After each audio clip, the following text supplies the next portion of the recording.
pipigil. Tataya lahat, hindi magtitipid. Gagawin ang dapat kong gawin. Alam ko na magagawa ko rin. Balang araw maging icon. Gusto ko kagaya ko si Idol. Mala Michael Jordan nung ma-high score.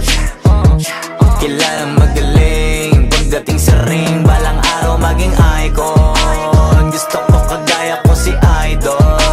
Kaya yun tiyaga ko tina times 4. Rat-rat lagi parang rifle.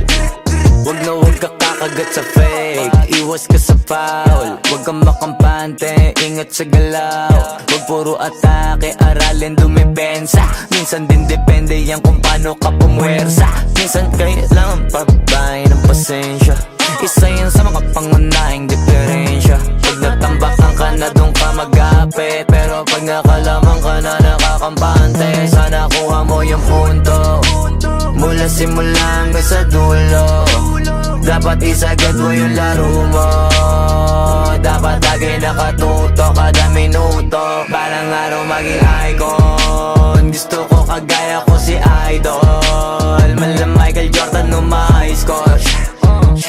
Kilalang magaling pagdating sa ring. Balang araw maging icon. Gusto ko kagaya ko si Idol.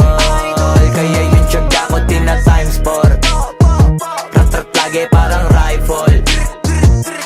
Kasama na sa laro, natural lang madapa, natural lang matalisod, natural mabutata. Di ka dapat natitinag, di ka dapat mauga, di ka dapat ang ihina, di nila pwede makita. Kung matalo manalo, hanapin kung saan ka mali, para malaman mo rin kung saan mo kailangan magbawi. Yung pinakamagaling na ikaw, paano palabasin? Dapat ay wala kang pagkakataon na palalapasin. Bawal malambot na binte, kailangan buuan dibdib. At sa sarili may bilib, kasi may gustong marating. At patunayan sa marami kahit na paunti-unti na balang araw maging icon. Gusto ko kagaya ko si Idol.